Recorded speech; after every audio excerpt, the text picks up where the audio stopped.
사회주의 강성국가 건설 위협을 성과적으로 실현하자면 첫째도 둘째도 셋째도 인민군대를 백방으로 강화해 나가야 합니다. 최후의 승리를 향하여 앞으로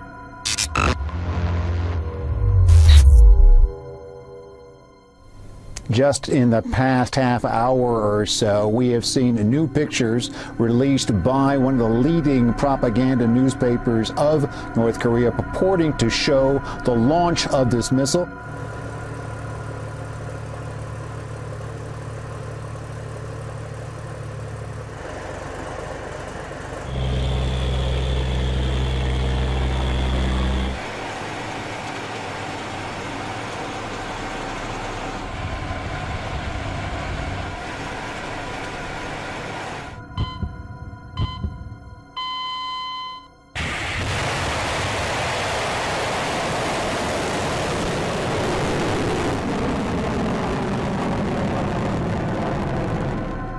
We have discussed it with one of our leading experts. He thinks they're the real thing. He thinks it confirms what he thinks, and that is that it's based on a missile used in July. The second stage, a stronger stage, a second stage supplying a possible stronger platform for any future use of a nuclear payload. The United Nations Security Council holding an emergency meeting over the North Korea situation.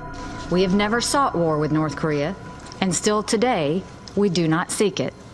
If war does come, it will be because of continued acts of aggression like we witnessed yesterday. And if war comes, make no mistake, the North Korean regime will be utterly destroyed. Her last line, we must reverse the course of North Korea. We must do our part to make this happen. Amy Kellogg is live for us in Milan with the very latest on this. You know, Amy, not only could it hit the U.S. mainland, could hit Europe as well.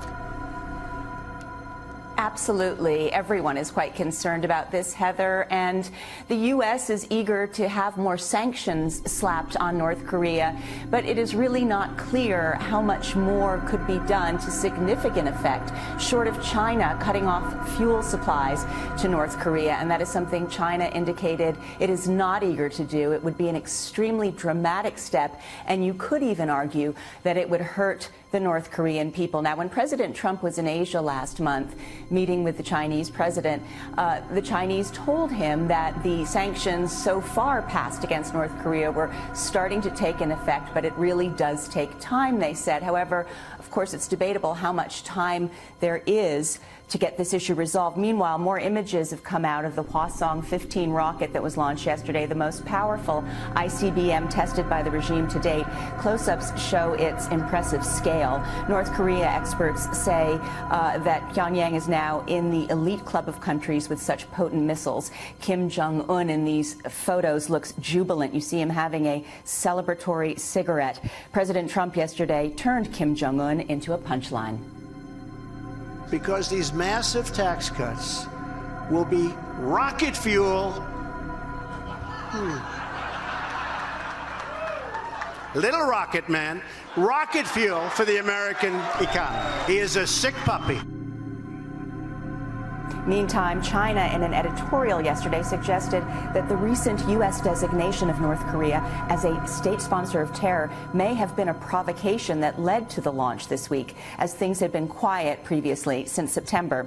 At the Security Council, which held an emergency meeting yesterday, China put forth its usual line suggesting freeze for freeze, no more nuclear testing in North Korea if the U.S. and South Korea stop joint exercises. But Heather, as far as we know, the Vigilant Ace 18 exercises on the Korean Peninsula between the U.S. and South Korea are set to take place next week, with hundreds of aircraft carrying out maneuvers.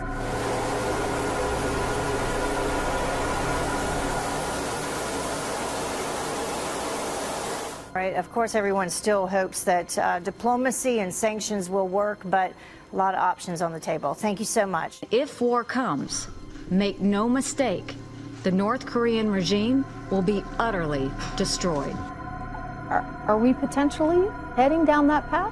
Well, I think it is an accurate characterization. I mean, this is clearly an acceleration of his program. It's the largest missile he's ever fired. It can reach the entire range of the continental United States. So his technology is advancing. He's racing to get this technology as quickly as he can. He still has some challenges out there with a re-entry vehicle coming from outer space back into the Earth's atmosphere. He has to miniaturize a weapon to be able to put on it, and normally to ensure that he's actually accomplished that, there's some kind of atmospheric test. So those are things that are still in front of him. But nonetheless, let's be honest here. He's made some real progress here, and the ambassador, our ambassador to the UN, is an accurate characterization because he is racing to a nuclearized ICBM capability. We are closer to war. Mm-hmm. Because we're not going to allow him to have that. We're not going to allow him to have it. But there's a lot of in-between, Trish. Okay. And that in-between is just strangling this guy as much as we can economically. They want more sanctions. You know, what we did in the past is we capped the oil export out of China, and we capped their worker market that they did, and many countries participate in that where they hire North Koreans. What we want to do now is just shut it down. We tried to do that with the last resolution, the last UN resolution, but Russia and China wouldn't agree to it. So she's going to try to get them to agree to that now. So what we want to do is just tighten that noose. The problem is that he's racing to this capability. Pompeo says it's likely months, not years, for them to get the final capability.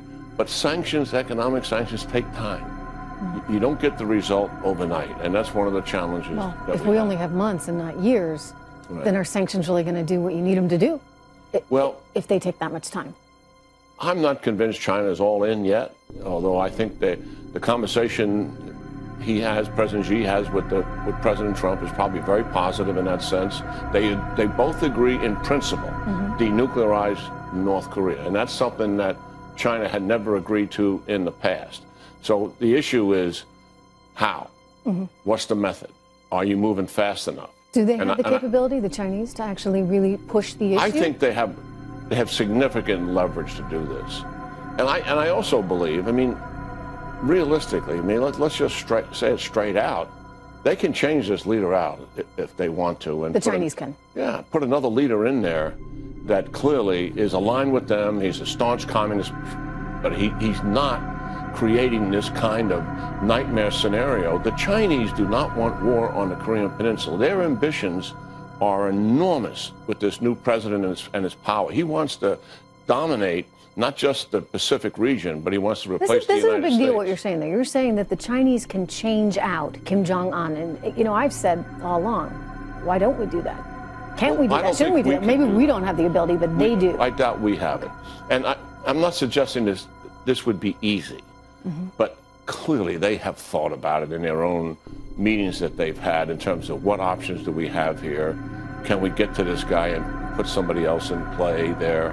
I mean, they have a better sense of what is happening there. But they also have made the point to the president that, listen, while we have leverage, we also are challenged by this regime because of the closeness of the regime, the secrecy of the regime. They keep a lot from China. And so I understand that. But I still believe that's an option that's out there. Another option is out there, Trish, and when the regime is getting squeezed pretty bad internally, and they can see that it's potential for economic collapse, some of his own leaders may make that decision and say, look, we got to stop this. You already saw We're the heading folder, to a right? nightmare.